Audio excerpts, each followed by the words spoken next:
టిడ్కో ఇళ్ల స్వాధీన కార్యక్రమం విజన్ 2047 ర్యాలీలో పాల్గొననున్న జిల్లా కలెక్టర్.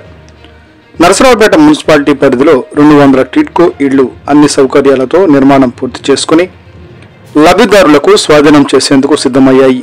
అక్టోబర్ 23న ఈ ఇళ్లను లబ్ధిదారులకు అప్పగించనున్నారు. ఈ కార్యక్రమంలో స్థానిక శాసనసభ్యులు డాక్టర్ చదలవాడ అరవింద బాబు కీలక పాత్ర పోషిస్తూ ప్రభుత్వ చర్యలకు మద్దతు నిలిపారు. బుధవారం ఆయన టిడ్కో హౌసింగ్ కాలనీని సందర్శించి ఏర్పాట్లను పరిశీలించారు.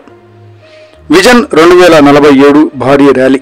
అదే సమయంలో గురువారం నరసరావుపేటలో విద్యా సంస్థల డైరెక్టర్ల ఆధ్వర్యంలో స్కూల్ కళాశాల విద్యార్థులతో నిర్వహించే విజన్ 2047 భారీ ర్యాలీలో పల్నాడు జిల్లా కలెక్టర్ కృతికా శుక్లా పాల్గొనాలని ఎమ్మెల్యే డాక్టర్ చదలవాడ అరవింద బాబు బుధవారం జిల్లా కలెక్టర్ కార్యాలయంలో కలిసి కోరారు. ఈ కార్యక్రమంలో ఉమ్మడి కూటమి సీనియర్ నేతలు పాల్గొననున్నారు. డాక్టర్ చదలవాడ అరవింద బాబు మాట్లాడుతూ టిడ్కో ఇళ్ల స్వాధీన కార్యక్రమం లబ్ధిదారులకు సౌకర్యవంతమైన నివాస సౌలభ్యాన్ని అందించడంతో పాటు విజన్ 2047 ర్యాలీ ద్వారా యువతలో భవిష్యత్ లక్ష్యాలపై చైతన్యం తీసుకొచ్చేందుకు ప్రభుత్వం కృషి చేస్తోందని తెలిపారు.